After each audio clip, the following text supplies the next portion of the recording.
नमस्कार, स्वागत है आप सभी का रितेश क्लासेस में एक बार फिर से। और इस वीडियो में जैसा कि हमने पहले कहा था कि हम लोग सर्कल पढ़ेंगे, वृत्त पढ़ेंगे, तो वृत्त के बारे में कुछ फैक्ट को जानेंगे। ठीक है, अभी यहाँ पर हम बेसिक फैक्ट पढ़ेंगे, फिर आगे इसका कुछ टफ लेवल के भी यहाँ पे होते हैं थ्योरम, वो भी सीखेंगे। और बहुभुज बनाएंगे। बहुभुज सुना होगा आपने, जिसमें बहुत सारे भुजाएं होते हैं, 6 भुजा, 8 भुजा, 10 भुजा, ऐसा फिगर। उससे आपका एंगल निकालने के लिए, उसमें आपको विकर्णों का संख्या निकालने के लिए भी सवाल आता है, तो वो सब भी हम सीखेंगे। फिलहाल यहाँ पे हम सर्कल के रिगार्डिंग देखते हैं कुछ इम्पोर्टेंट फैक्ट को। देखिए, सर्कल होता क्या है, इसका एक पॉइंट रहेगा बीच में, डिफिनेशन वगैरह याद करने की कोई आवश्यकता नहीं है। ठीक है, एक पॉइंट से किसी खास दूरी पर हम क्या करते हैं, कोई खास दूरी लेकर चारों तरफ घुमा दीजिए, वो सर्कल बन गया। ठीक, तो ये जो डिस्टेंस रहता है ना, यहाँ से ये, इसको आर कहते हैं। इंग्लिश में इसका नाम रेडियस होता है, उसी को शॉर्टकट में आर कह देते हैं। हिंदी में इसे त्रिज्या बोलते हैं। ठीक है, और ये बीच वाला जो हो गया ना, इसे जनरली ओ से डिनोट करते हैं, और ये कहलाता है आपका सेंटर यानी कि केंद्र। ठीक है, और देखिए, एक लाइन वो होती है जो केंद्र से होते हुए जाएगी और इस पार से उस पार जाएगी, मतलब सर्कल के इस घेरा को 2 बार टच करेगी और केंद्र से होते हुए जाएगी। वो ऐसे हम खींच देंगे या फिर ऐसे खींच देंगे, जैसे हमारा मर्जी वैसे खींच देंगे। देखिए, हम यहाँ से ले लेते हैं ऐसे। तो ये जो बड़ी वाली लाइन आप देख रहे हैं ना, इसका नाम है आपका व्यास। व्यास, इसे डी से डिनोट करते हैं हम लोग, डायमीटर। ये सारी चीज होगी। अब इसमें रहता क्या है ना, कि अगर आपसे पूछ देगा ना कि ये बताइए, इसकी पूरी की पूरी लंबाई बताइए, ये जो रेड वाला आप देख रहे हैं लाइन उसका, या फिर ये पूछ दिया जाता है त्रिज्या बताइए, या फिर डायमीटर बताइए, या फिर कितना एरिया बोर्ड का ये कवर किया है, मतलब इसका क्षेत्रफल बताइए, ये सब आपसे पूछा जाता है। तो कुछ पूछा जाएगा तो वहाँ पे कुछ इन्फॉर्मेशन भी आपको दी जाएगी, तभी कुछ पूछा जाएगा, ऐसा तो नहीं बताना पॉसिबल है। तो देखिए, अगर इसका परिधि निकालने के लिए बोल दे, अब परिधि कहने का मतलब यही रेड वाला पार्ट पूरा, ये इसकी लंबाई, रेड वाली लाइन की लंबाई, ये परिधि कहलाती है। आप आयत वर्ग में पढ़े होंगे, परिमाप या परिमिति जो निकालते हैं, वही यहाँ पे परिधि कहलाता है। ठीक है, ये पूरा का, तो ये परिधि का फॉर्मूला होता है आपका 2πr, जहाँ पे आपका ये पाई इज इक्वल टू, अगर सवाल में दिया हुआ 3.71 या फिर कुछ भी दिया हुआ तो वो रखिएगा, और नहीं दिया हुआ है तो आप पाई का वैल्यू 22/7 रखेंगे। ठीक है, और आर तो आपका ये रेडियस हो गया, रेडियस दिया हुआ रहेगा, तो इधर निकलेगा आपका परिधि। परिधि निकालने के लिए हमको रेडियस की लंबाई चाहिए। और देखिए, ये जो रेडियस होता है ना, ये देखिए सेंटर से यहाँ तक, ये भी तो रेडियस ही है और ये भी रेडियस ही है, मतलब 2 रेडियस मिलकर, एक ये और एक ये, 2 रेडियस मिलकर आपका एक डायमीटर बनाया है, एक व्यास बनाया है। तो व्यास क्या होता है, डायमीटर का, व्यास क्या होता है, त्रिज्या का दुगना होता है। तो हम यहाँ पे लिखते हैं आपका d = 2r। ठीक, एक बात और हो गई। अब पूछ रहा आपसे क्षेत्रफल की, इस पूरे, ये पूरा एरिया कितना कवर किया है। तो अगर हमें क्षेत्रफल निकालना होगा तो उसके लिए हम कौन सा फॉर्मूला लगाएंगे, पाई r square, 22/7 into r square. r जो वैल्यू दिया हुआ रहेगा उसका स्क्वायर, जब हम गुना करेंगे तो वो हमारा क्षेत्रफल निकल जाएगा। तो ये बेसिक सा फॉर्मूला आपको मालूम होगा, जिसे हम लोग क्षेत्रमिति में पढ़ते हैं, लेकिन अभी यहाँ पढ़ रहे हैं हम लोग ज्यामिति में, व्यास, सर्कल। तो यहाँ भी हम थोड़ा सा जानकारी इसके बारे में भी ले लेते हैं, परिधि और क्षेत्रफल कैसे निकाला जाता है। देखिए, इतना आप नोट कर लीजिए, और अब इसमें हम कुछ आपको इम्पोर्टेंट फैक्ट और भी बताएंगे।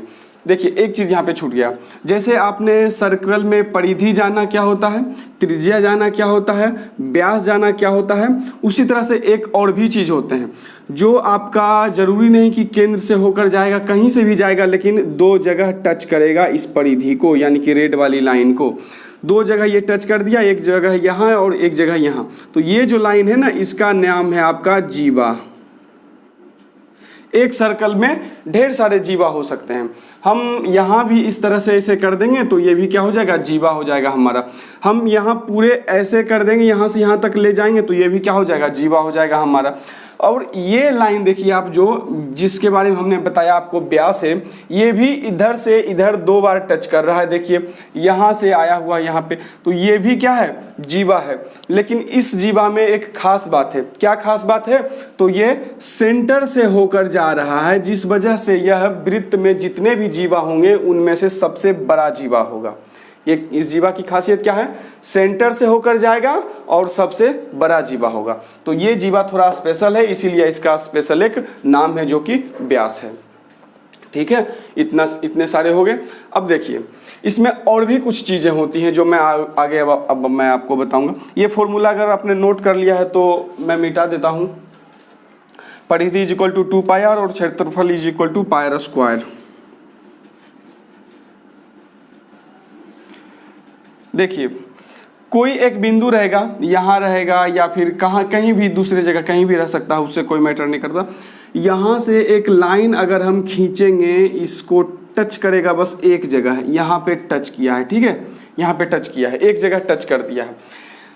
तो ये जो गई है ना रेखा, हल्का सा स्पर्श करते हुए, टच करने का मतलब होता है स्पर्श करते हुए, तो इस लाइन को हम लोग कहते हैं स्पर्श रेखा। ये कोई भी बिंदु होगा, यहाँ पे P मान लेते हैं बिंदु है, ये स्पर्श रेखा कहलाती है। ठीक, आपने जीवा, डायमीटर, केंद्र सब समझ लिए हैं, तो अब हम लोग आगे बढ़ते हैं।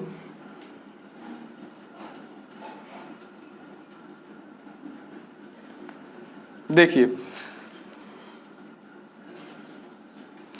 त्रिज्या तो एक सर्कल में ढेर सारे हो जाएंगे, जैसे ये दोनों भी त्रिज्या है, एक ऐसे कर देंगे वो भी त्रिज्या हो जाएगा, ऐसे कर देंगे वो भी त्रिज्या हो जाएगा।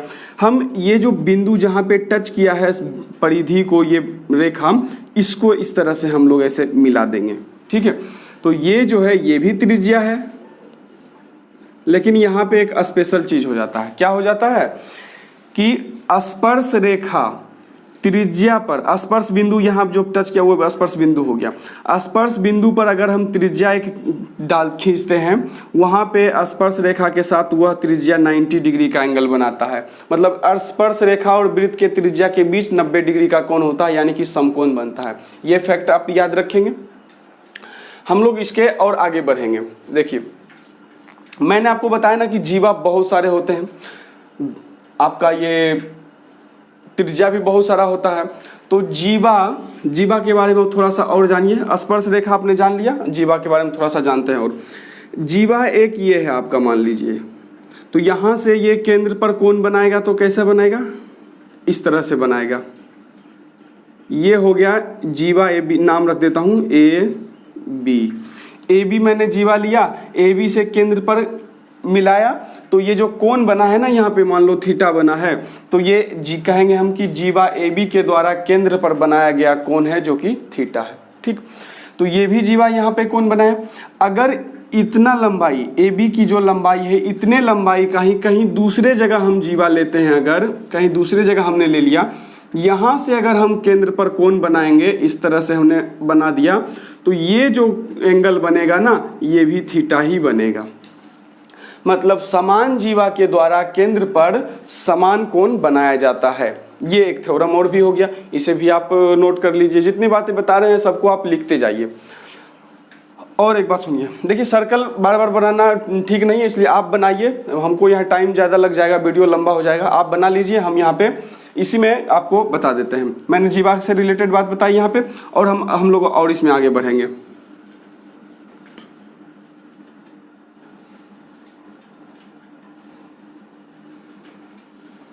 देखिए अगर केंद्र से यानी कि सेंटर से किसी भी जीवा के मध्य बिंदु को हम मिलाएंगे, ये थोड़ा ज़्यादा इंपॉर्टेंट है, इसे नोट करिएगा और इसे लिखिएगा और सीखिएगा। ठीक है, यहाँ से बहुत सारे सवाल बनते हैं, ये रूल थोड़ा ज़्यादा इंपॉर्टेंट है, इसलिए स्पेशली बोल दिया। यहाँ पे अगर किसी जीवा के मध्य बिंदु को और केंद्र को हम मिलाते हैं तो भी ये 90 डिग्री का एंगल बनता है। इस पर बहुत सारे सवाल आते हैं। ठीक, समझ गए इस बात को? ये चीज़ आप नोट रखेंगे, 90 डिग्री का बनता है। और भी कई दूसरे, अगर कोई हम दूसरा जीवा खींच दिए ना, तो इसका भी अगर ये मध्य बिंदु से इसको हम केंद्र को इस जीवा के मध्य बिंदु से मिला दिए हैं यहाँ से, तो ये भी ये 90 डिग्री का एंगल बनाएगा। तो होता क्या है, अगर हम त्रिज्या भी यहाँ मिला दें तो देखिए एक समकोण त्रिभुज बन जाता है, ये है ना, बन गया समकोण त्रिभुज 90 डिग्री के साथ है। और अगर सेंटर से हम इसको मिला देते हैं तो ये भी देखिए एक समकोण त्रिभुज बन गया। तो वृत्त में यहाँ एक समकोण त्रिभुज ऑटोमेटिक इंटर हो जा रहा है, इसलिए यहाँ पे सवाल पूछ दिए जाते हैं। ठीक, हम यहाँ से और भी आगे बढ़ेंगे। एक और इम्पोर्टेंट थ्योरम आप नोट करेंगे, हम बीच वाले पार्ट को पहले मिटा देते हैं। सब नोट कर लिए सारे बात को।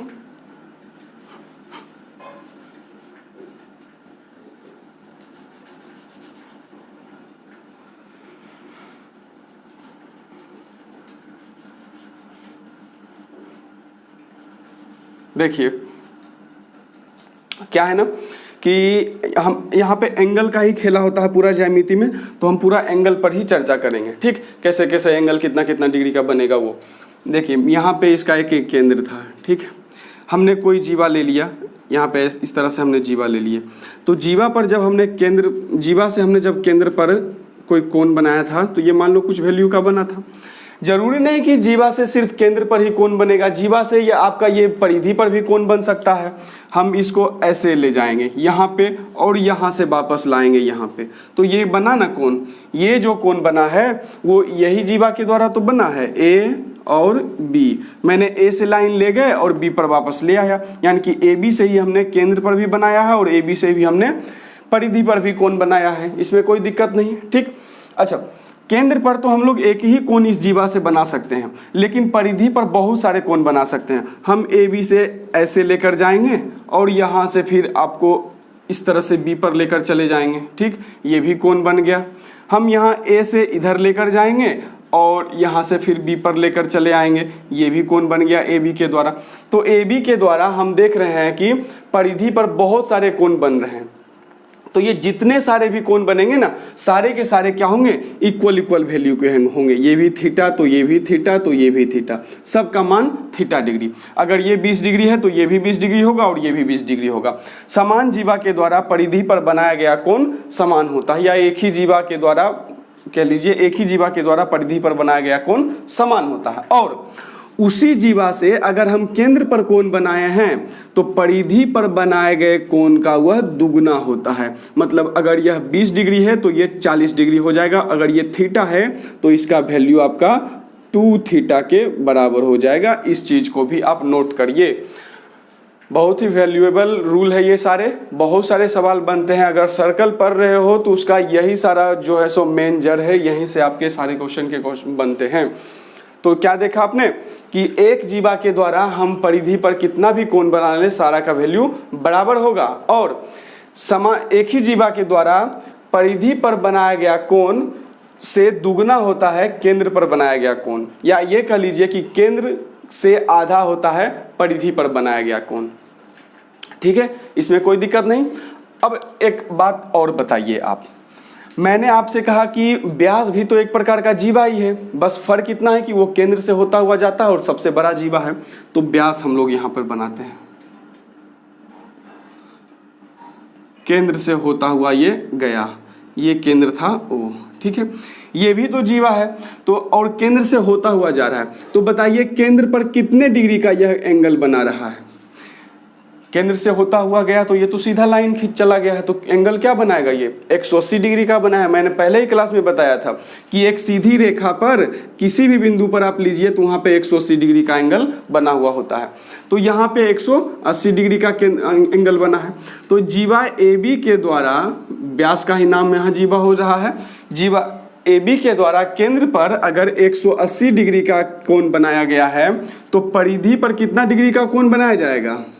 अगर ऐसे करेंगे तो ये कोण कितना डिग्री का होगा, इसका आधा, केंद्र का आधा देख लीजिए, 2 थीटा का आधा एक थीटा, तो यहाँ 80 का आधा, ये 90 हो जाएगा। कहने का मतलब थ्योरम क्या बन गया, व्यास के द्वारा परिधि पर समकोण बनाया जाता है। ये भी रूल नोट कर लीजिए आप। हम यहाँ से और भी आगे बढ़ेंगे, इतना पहले नोट कर लीजिए। ठीक है, अब आगे बढ़ते हैं।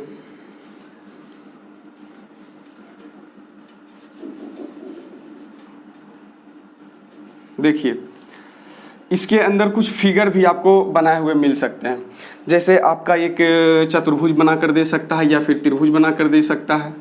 यहाँ पे हमने एक चार भुजा का एक आकृति बना लिया, ठीक है। तो ये क्या कहलाएगा जानते हैं, ABCD क्या कहलाएगा, चूंकि ये वृत्त के भीतर है ना तो इसलिए इसको कहते हैं चक्रीय चतुर्भुज। ABCD ये जो चतुर्भुज हैं क्या कहलाएंगे, चक्रीय चतुर्भुज, चक्रीय चतुर्भुज। ओके, देखिए तो चक्रीय चतुर्भुज का भी एक विशेषता है, ठीक है। आप चतुर्भुज के बारे में मैंने आपको बताया कि इसके सारे यानी कि चारों एंगल मिलाकर 360 डिग्री के होते हैं, 360 डिग्री के होते हैं। लेकिन ये जरूरी नहीं कि ये कितना होगा, ये कितना होगा, दोनों मिलाकर कितना होगा, ये दोनों मिलाकर कितना होगा, कुछ भी रह सकता है, चारों मिलाकर ओवरऑल 360 डिग्री का होगा। लेकिन अगर यह चतुर्भुज चक्रीय चतुर्भुज है तो आपका इसमें एक चीज और जुड़ जाता है कि आमने सामने के कोण, यानी कि इसके सामने कौन सा कोण है, ये कोण है, मतलब कोण बी और कोण डी को अगर जोड़ेंगे तो 180 डिग्री का होगा। मतलब चक्रीय चतुर्भुज में आमने सामने के कोणों का जोड़ 180 डिग्री होता है, इस बात को भी नोट कर लीजिए। यानी कि angle B plus angle D is equal to 180 degree और angle A plus angle C is equal to also 180 degree होगा, ठीक।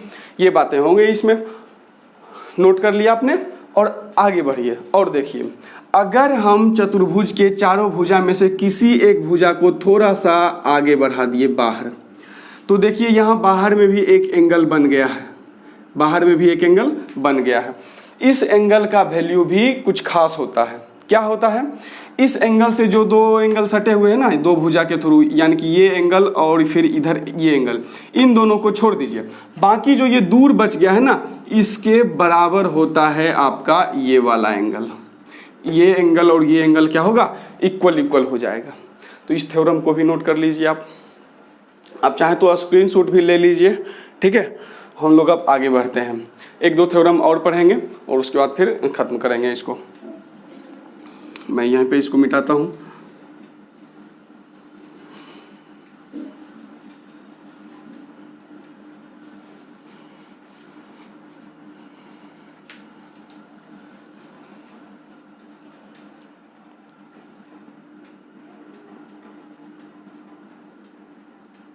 देखिए अगर अंदर में कोई त्रिभुज भी दे दिया गया है ना, ऐसे मान लिया जाए कोई ट्रायंगल दे दिया गया है, इस तरह से ट्रायंगल है, तो यहाँ पे अगर एक लाइन को हम बढ़ा दिए ना तो ये जो एंगल बनता है हमारा वो इसके बराबर बनता है। ये भी चीज़ को आप नोट करिए। सॉरी ये नहीं, चतुर्भुज में ये हो रहा था। यहाँ पे क्या होता है, स्पर्श रेखा हम लोग खींचते हैं इस बिंदु पे। किसी त्रिभुज के 3 शीर्ष होते हैं ना, किसी एक बिंदु पर हम यहाँ एक स्पर्श रेखा खींचेंगे, इस तरह से खींच दिया हमने। तो ये स्पर्श रेखा और इसके साथ जो एंगल बना है ये एंगल आपका इसके बराबर होता है, ठीक है। इस तरह से बराबर बराबर होगा। इस पर भी आपसे सवाल कुछ पूछ दिए जाते हैं, तो इस चीज़ को भी नोट कर लीजिए।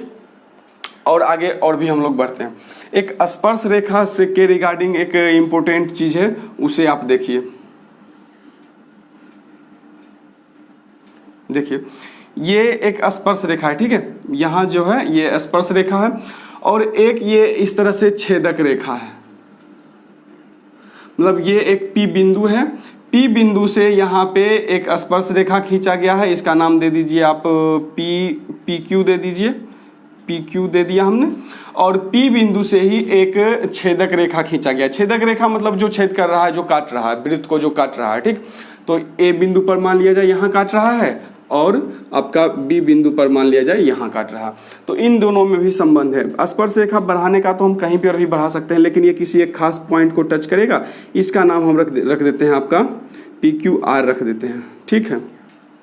तो देखिए यहाँ पर भी एक फॉर्मूला बनता है। क्या फॉर्मूला बनता है कि यहाँ PR का जो स्क्वायर होगा, यहाँ से भी बहुत क्वेश्चन मिले होंगे आपको अगर बनाए होंगे आप पहले ये सब चीज़, तो ठीक है। PR का जो स्क्वायर होगा वो बाहर वाला और ये पूरे के मल्टीप्लिकेशन के बराबर बराबर होगा। यानी कि PR square is equal to PA into आपका PB हो जाएगा। PB हो जाएगा। ठीक है, ये एक फॉर्मूला होता है यहाँ पे स्पर्श रेखा के रिगार्डिंग। कभी आपको ये वैल्यू दे दिया जाता है और ये वैल्यू दे दिया जाता है और पूरे का पूछा जाता है या फिर इतना का पूछा जाता है, तो इस तरह से हम लोग ये इसी फॉर्मूले से बहुत ही आसानी से निकलते हैं। देखिए इन सारे पूरे सर्कल में ना अगर आपको थ्योरम पता है ना तो सवाल बनाने में कुछ लगता ही नहीं है, सवाल फटाफट बन जाते हैं। लेकिन थ्योरम नहीं पता है तो आप कुछ भी कर लो, सवाल बनने का बिल्कुल भी नहीं। तो ये चीज़ें ज़रूरी होती हैं, थ्योरम सीखना बहुत ज़रूरी होता है। पहले हम आपको थ्योरम सिखा दे रहे हैं, उसके बाद 1 या 2 वीडियो के बाद हम आपको पूरा इसका सवाल भी बनवाएंगे। तो ये चीज़ें होंगी। अब देखिए लास्ट एक चीज़ हम और देखेंगे इस वीडियो में, उसके बाद ख़त्म करेंगे। स्पर्श रेखा का काम इस बार नहीं है। देखिए अब हम सर्कल के बाहर एक चतुर्भुज बनाएंगे। जैसे हमने इस तरह से लिया जो स्पर्श करते जाएगा, ठीक है, इस तरह से लिया। अब एक हमने इस तरह से ले लिया, एक हमने यहाँ पे ऐसे ले लिया और फिर ये इस तरह से बना दिया। ठीक, तो ये सर्कल के बाहर एक चतुर्भुज बन गया है। चतुर्भुज का कुछ नाम रख देते हैं हम लोग। इसका A रख दिया, इसका B रख दिया, इसका C रख दिया और इसका D रख दिया। तो अगर हम सर्कल के यानी कि वृत्त के बाहर चतुर्भुज बनाते हैं ना, तो चतुर्भुज के आमने सामने के भुजाओं का लंबाई का जोड़ समान होता है। जैसे यहाँ पे हो जाएगा